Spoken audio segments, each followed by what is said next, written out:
Yeah, hello everyone. This is Arpit Sharma, and this is sort of an introduction to the structure of the Stoics mentorship program. So, a lot of people approach me asking about what the exact mentorship offers, and so far I have been taking one to one sort of orientation sessions or like demo sessions to explain the entire working of the mentorship. Now, it takes a lot of time to tell each and everyone what exactly goes on in the mentorship, so I'm making this video to make sure that everybody stands the mentorship and they can find the right fit if the program is good for them or not. And besides, it allows me the opportunity to walk you through the entire offerings in very much detail. So we'll go pillar by pillar. Now, first thing that I tell everybody when they watch a video like this is that these pillars of the mentorship are not separate modules that I offer. Rather, I take this approach to explain it to you in a better manner so that you can understand it part by part. But it's not that this is pillar one and it's priced at this price model or something like that.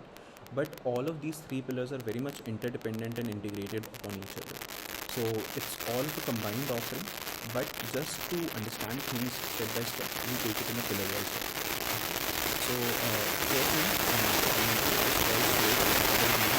And if you want to know more about it, I'll be putting it right in the link in the description so that you can just take it a lot. So first thing first, the mentorship consists of one-to-one sessions. So unlike other mentorships where they would love to see you in the session and understand how the guide works and all that, this mentorship is completely based on one-to-one sessions. So when you join the mentorship, the first thing that happens is you actually join a training session. Now, this training session is usually 1 to 2 hours long, and this training session doesn't only emphasize what you have to do, but rather I spend the first hour understanding your preparation. Now, this part also includes me asking you questions about what your past preparation has been like. Okay, so what subjects you have done, how you have done them, all the lectures that you have watched, all the books that you have read, how many times you've read them. Then, if you have done any sort of practice, whether in terms of MCQ solving or in terms of answer writing, I would even ask you to send me your previous answers to analyze them. Then, I also ask questions about what are your strengths and weaknesses as per you.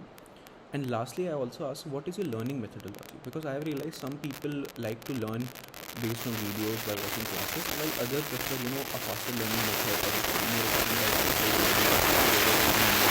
So this main identity is important for me because only when I know only when I know your strengths and weaknesses, I will be able to tailor the mentorship according to your strengths and weaknesses. So in every episode, I will give you a practical example of how to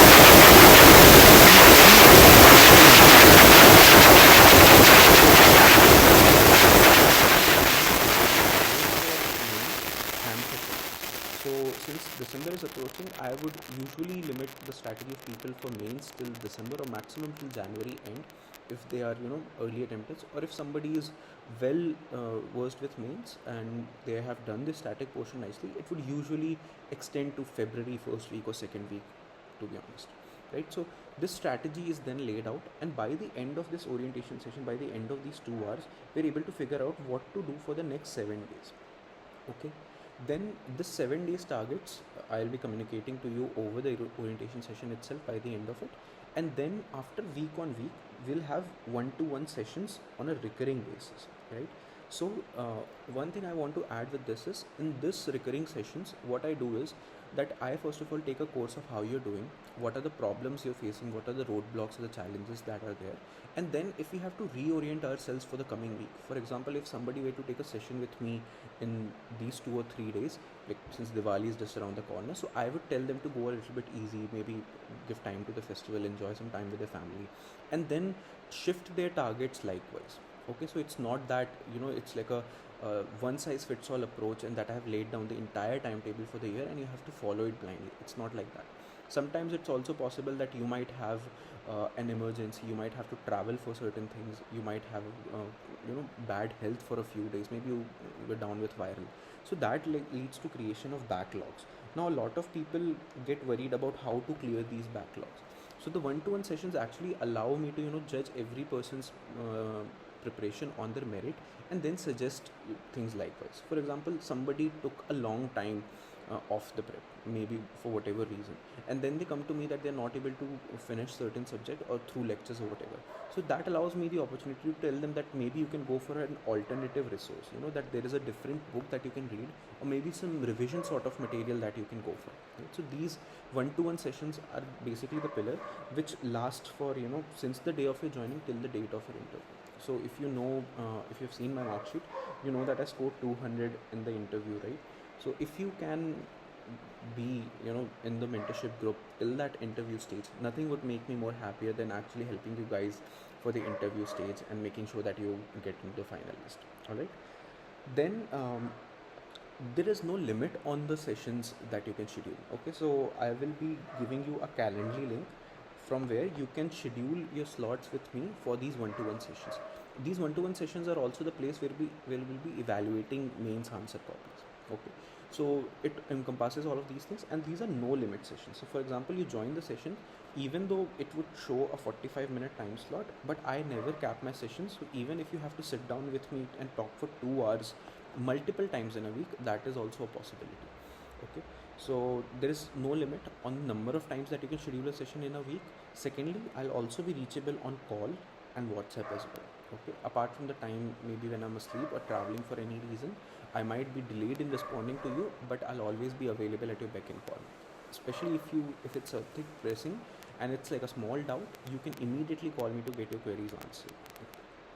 Now moving on to the second pillar of the mentorship, which is, I think, the major effort taking part in related to the mains mentorship that people struggle. Okay, so to define this mentorship properly in terms of mains, right, I would like to tell you guys how usually people prepare for mains. How they usually do it, there are two methods to prepare for mains that are prevalent if anybody who starts for mains. First is the test series.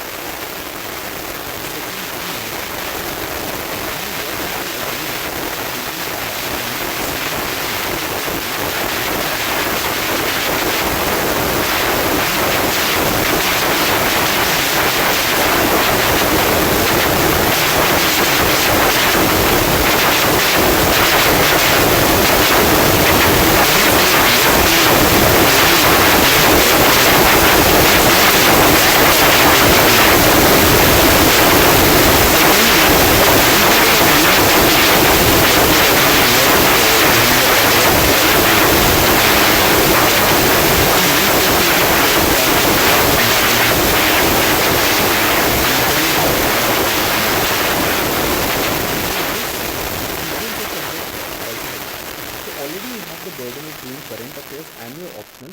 On top of that, you have two fronts open, one for your own sake, for which you might be studying for prelims or generally doing a first reading, and the second front on which you have to study for mains. So you are having trouble of time management also in this thing, plus there is no sync in between, so there is no integral or organic growing of knowledge in these terms, because let's say you studied polity from prelims perspective, but you will not able to grow your knowledge to the extent of mains level and link that knowledge in the right fashion at the right time. Thirdly, the test series have a very unreal expectation of people. Okay, so if you look at the fundamental idea of a test series, it is to test what you have to replicate in the exam. It is to make sure that you are fulfilling the non-negotiables of the mains exam. Okay, this is not like a beginner's task that you have to take up on. They might try to ramp it up a little bit lower down the level, but there are a few non-negotiables with any test series that you have to finish it first of all under time limit. Okay, you will be ranked by other students, and you will be judged on the basis of your presentation, quality of content, okay, speed of writing, okay, all of these 3 or 4 parameters, and also even like intro, conclusion, the IBC format that we talk about. Okay, so all of these 3-4 parameters, when you're just starting out, let's say you have not ever written an answer and you're just starting out with mains answer writing, to make sure you do all of this under a time limit is a very discouraging thing. Most people are not able to do this, and there is nobody to tell them where to get this content from, what the question is asking. There's nobody to tell them as to how to go about it, about even writing an answer, how the topos copies have to be replicated for different subjects all over the place. Now let's say even push comes to shove, you're able to finish the test series anyhow. By the way, 90% of the people joining a test series never finish it. But let's say even if you're able to write a large number of tests, by the end of that test series, what will happen is you will have good writing speed, perhaps. You will also have good presentation skills as well. But since the tests are, week on week, and coupled with all of this burden, you will rarely get the chance to revisit these tests and do a revision and an enhancement of the content that you are developing. So, going through the model answers very nicely, revisiting those topics again, and then making sure that you're including them in your notes, and then maybe practicing it further, that becomes an impossible scenario, right? You give one test, submit it, by that test has not even come to you evaluated, and you're supposed to write the next test and then the next test. In between, you're also managing the prelims and optional and all of these things, right? So there are a couple of drawbacks, especially on the starting side when you go for a test series. So I don't think it's the ideal way to start writing for maths. The second method that people take is the note making approach. What they do is they'll take up the syllabus, then they'll extract the keywords from the syllabus, and they'll make 1 to 2 page notes on every topic. Now this is also a very good exercise, but again a very time taking one as well. Okay, now what I mean by that is, let's say you go through the entire 1, 2, 3, 4 ka syllabus, you'll take approximately 4 to 5 months to finish this entire note making exercise. Okay, by the time you're done, what I have seen with these people is, first of all, this does not leave you a lot of time to actually practice answer writing. The actual skill of putting your content in the form of question and answers on the paper within 2 pages or 3 pages, and then maybe have an element of time limit to it as well towards the end of your practice. Okay, first things first. Second thing, the major drawback with this approach is these people make very high quality notes which are very enriched with all sorts of value addition and everything, but they will suffer from this phobia of missing out on their notes. So one of my students also recently, they made notes on disaster management, and when they saw their answers, a lot of time they were sticking to what their notes had rather than answering what the question was asking. Okay, so they are a little bit greedy towards what their note contains, and sometimes what they'll do is, instead of actually answering the demand of the question, they'll simply write what they have in their notes. So this these are the two extremes of mains prep, which I feel that there should be a middle ground, and that is why our program is designed in such a way, right? So the Stoics mains mentorship, what it does is, now I have taken GS 1, 2, 3 for different compilations of questions. Every compilation of the questions that I give is consisting of approximately 100 questions. So you get a total of 400 to 450 questions for your GS 1, 2, 3, 4. Okay. Now these questions are divided, first of all, topic wise as per the syllabus heading. Okay. Second of all, difficulty wise. Okay. And also what I have done is, I have also set sort of like a syllabus mapping to these things. So for example, what I ask people to do is, when they're just starting out to write mains answer is, let's say I will ask you what subject you are doing right now. So in the orientation session, we would have set a sequence for the subjects to go about. Now when you're doing those subjects line by line, let's say you are doing the standard book reading and you're done with the prelims portion and the basics of that particular book. Okay, let's say you tell me that you are doing economy right now. Now what I would ask you to do is, I would not ask you to just randomly say to start writing answers. I would tell you, please go to the GS3 compilation of the Stoics mentorship in the Telegram group, and then pull out question number from X to Y. Okay, and you write them while looking at the content. So what I require people to do, first of all, is I require them to look at the questions, okay, then build content first. Okay, I have also given very lengthy, like 3 pages ChatGPT prompt to generate amazing model answers, which by the way I have also used in my own mains this year, right? So you first build content, then you refine it, then the first 5 to 10 or maybe let's say 20 questions you write, even if you have to look at the answers. If you want to notch it up a little bit, what you can do is you can revise it, then maybe the next day you write answer.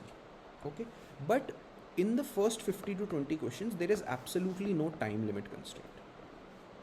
I will only ask you to replicate from toppers copies the presentation technique, how they do the presentation, the number of points that they have, the length of their points, how they put in certain examples, the introduction and the conclusions, the quality of that introduction, and the quality of your content. Okay, only these two things. Then once I have evaluated these 20 questions, okay, then when I feel that okay, you are consistently putting down good presentation and quality, it is becoming a second nature, it is becoming a habit whenever you write an answer, then I would ask you to move towards benchmarking of things. Benchmarking in the sense that okay, there will be like a time notation of how much time you're taking. Let's say you're taking 15 minutes to write an answer. Now week on week I would ask you to reduce it slowly, 12, then 10, and then maybe 9, and so on and so on. Now what happens is, when you are logged in presentation and quality, working on the time feels very easy and effortless, because this is becoming your habit day on day with every answer that you write. Okay, so firstly I would ask you to start writing with 2 answers per day. Once you are getting better and better, you will see that the content is overlapping, you can memorize better, you can replicate the content on the paper by your own without even seeing the content. This time will also start decreasing, you'll be able to write 5 to 10 answers per day as well. That is how we ramp it up little by little and take you to that approach where you are taking half length test and then slowly full length test towards the end of this entire exercise. Okay, now speaking about the questions themselves that I give, the questions that I have developed are basically based on, first of all, previous year questions, obviously, certain contemporary issues which are in the news but haven't yet featured in the UPSC but might feature. Okay, things like caste census or maybe 16th Finance Commission, things of that nature. And then there is an in-depth analysis going on at all times with the previous year questions about certain topics which repeat at certain intervals. So for example, there would be like 125th anniversary of something or 100th anniversary of something. Maybe certain questions or topics repeat alternate years. May, for example, 2020 may we had IVC question, and then 22 may we had certain questions, and then it's likely that it repeated in 24. It might repeat in 26. So that kind of analysis is also applied to develop this entire compilation of questions. I've also shared a file in the form of PDF about the questions that were repeated from our compilations in this year's mains as well. So you can check out that file for in-depth analysis. And it is my expectation that since last 2 years this has been happening consistently, this third year also even my analysis gets better each year. So you will see a lot of repetition in the questions for mains. Okay. Now coming down to the evaluation part of things. Okay, how are these copies evaluated? So I have been an evaluator at Convert IAS before. Okay, I evaluated copies for a long time over there. So I understood that there is an inherent gap between the evaluator and the student writing the answers. First of all, there might be a delay as well. Secondly, what happens is there is not always enough space to give your inputs in an elaborate manner in between the margins or in between the lines.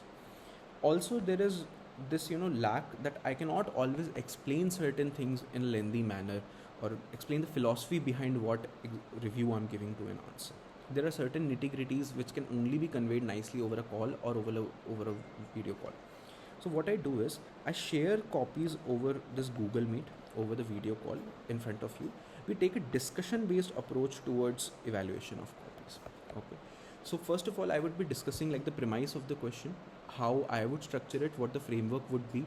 Then I would answer what the ideal content would look like for it.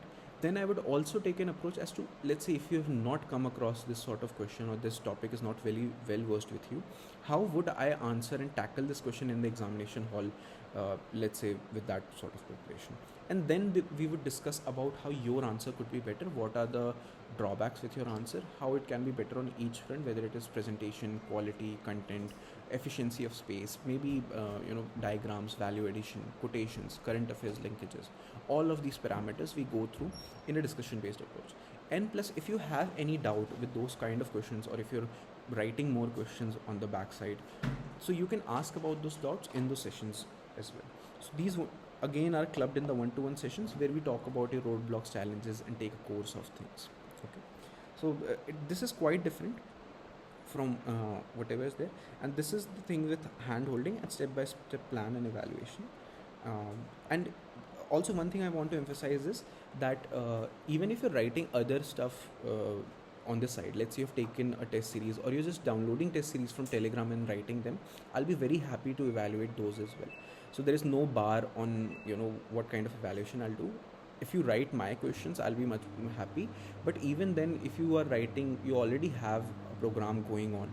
So this will be an included thing that you can send me those answers and I'll be evaluating them. Okay. Also, one thing that I want to emphasize, that since the mentorship is very personalized, it is no matter where you're coming from. Even if you have some coaching on the side but you're struggling, let's say you don't have any coaching, you're an absolute beginner, if you've appeared for mains, if you're a working professional, if you're preparing full time, the cohort actually has all of these kind of people. Okay, there are people who have started preparing for 27 or 28 as well, who are absolutely new to the UPSC, who have given mains before as well. Okay, there are people working in places like McKinsey, like Uber, Nvidia, right? There are a lot of people from IITs as well, IISC as well. Okay, people working in Barclays, JP Morgan. From these places, there are people who are preparing, people who have studied in foreign universities, worked over there, and then come back and now are preparing for the exam.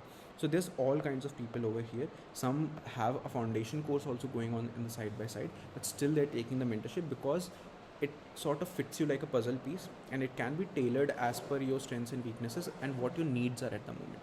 Let's say you are at the very basic level, I would focus much more on making sure that you have a good foundation. You cover the prelims level first. Okay, you figure out the maze of current affairs that is. If let's say you are at an intermediate level, then I would focus more with your answer writing, making sure that you write the case studies better in GS4 and your value addition is on point. Okay, so it's a personalized approach, and the reason I can do that is because it is a very limited cohort program. Okay, so the pricing has also been kept in this manner, that I can only take a certain people of students, because this takes a lot of effort to do. I have to sit down with everyone, sometimes talking for 6 to 7 hours every day, and then there is a no limit session. Sometimes I have to be with them week on week, or even more than that if they require my help and if they're writing a lot of answers, let's say. So because there are only limited number of students and we have a cap at how many people we can take, that's why we have this approach, that we're able to give out personalized guidance. Now, last pillar of the mentorship are the common groups that we have. Okay, so our mentorship basically operates over Telegram. Now there are 2 to 3 major groups. First of all is the 2026 mains group.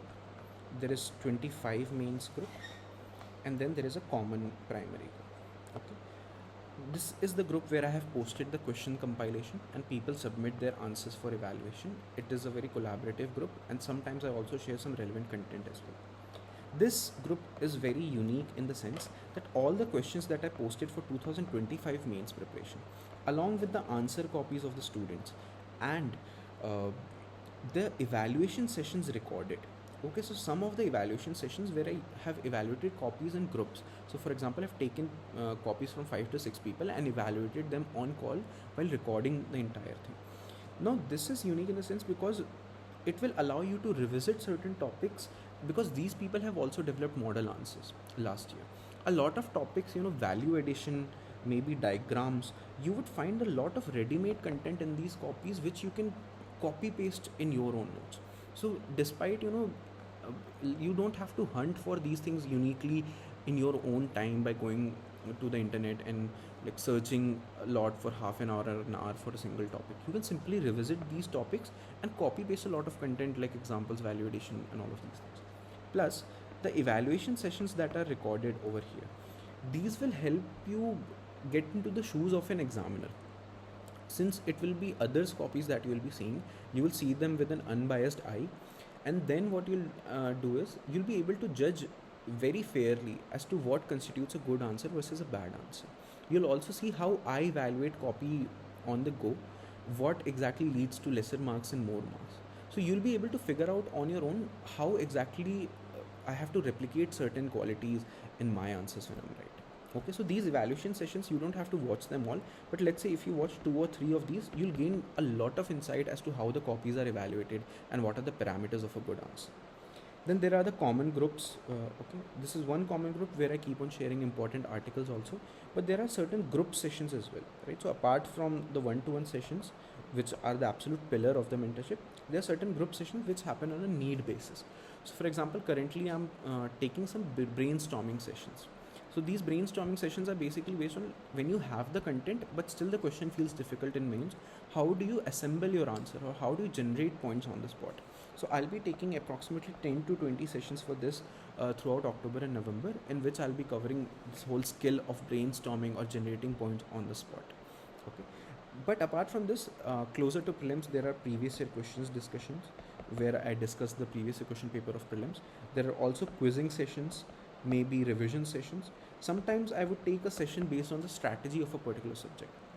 Let's say a lot of people have issue with GS4, how to cover it, what are the sources, what are the exact sequence in which we have to go, what are the nitty-gritties of the case studies.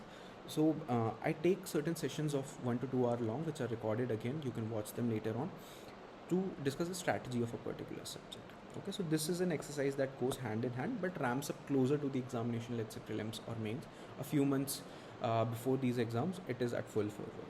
Okay, so this is basically the framework of the mentorship, and also of course we have optional specific groups. So if you have a popular option like PSI or anthropology or sociology, you would have a nice peer group where you can send answers to each other and they will be evaluating these things. You can also discuss strategy and sync your prep with other people. I'll again emphasize, these are not separate modules that I have described, but they are very much interdependent on each other. For example, when you're writing answers, I'll be evaluating them in the one-to-one sessions that we discussed in the pillar one. So we'll be clubbing your doubts and the discussions along with your answer writing evaluation. That's why the sessions sometimes run so long. Plus, you'll be having this third pillar of group, and so you will be able to find peer at similar level who share your mindset, maybe come from a similar background, or are located in the region where you are. I hope you like this description. If you have any more questions about the mentorship, please feel free to text me, send me a voice note, or you can call me up to discuss certain details. As for the pricing of the mentorship, which becomes the main question towards the end, the mentorship is priced at 28,000 for the entire year. Okay, which means the prelims, mains, and the interview. So you don't have to give anything for any of these pillars extra or for evaluation. Now if you do it as a one-time payment, it will be priced at 26,000. Okay, so there's a 2,000 rupees discount, and if you pay it in installments, you can pay in 14,000 of installments over 2 months. If you want to discuss more about the pricing, please let me know on WhatsApp or on Telegram. I will be connecting with you over a call, or maybe we can connect over a Google Meet as well for a session, so that I can understand your strengths and weaknesses and discuss about your preparation. Whatever happens, let's see, if you're not even enrolling for this mentorship, please do not hesitate to reach out to me for any doubts, or let's say you want to get something evaluated, to please send it over my way. You can hit me up on call and we can schedule a session anytime. Thank you.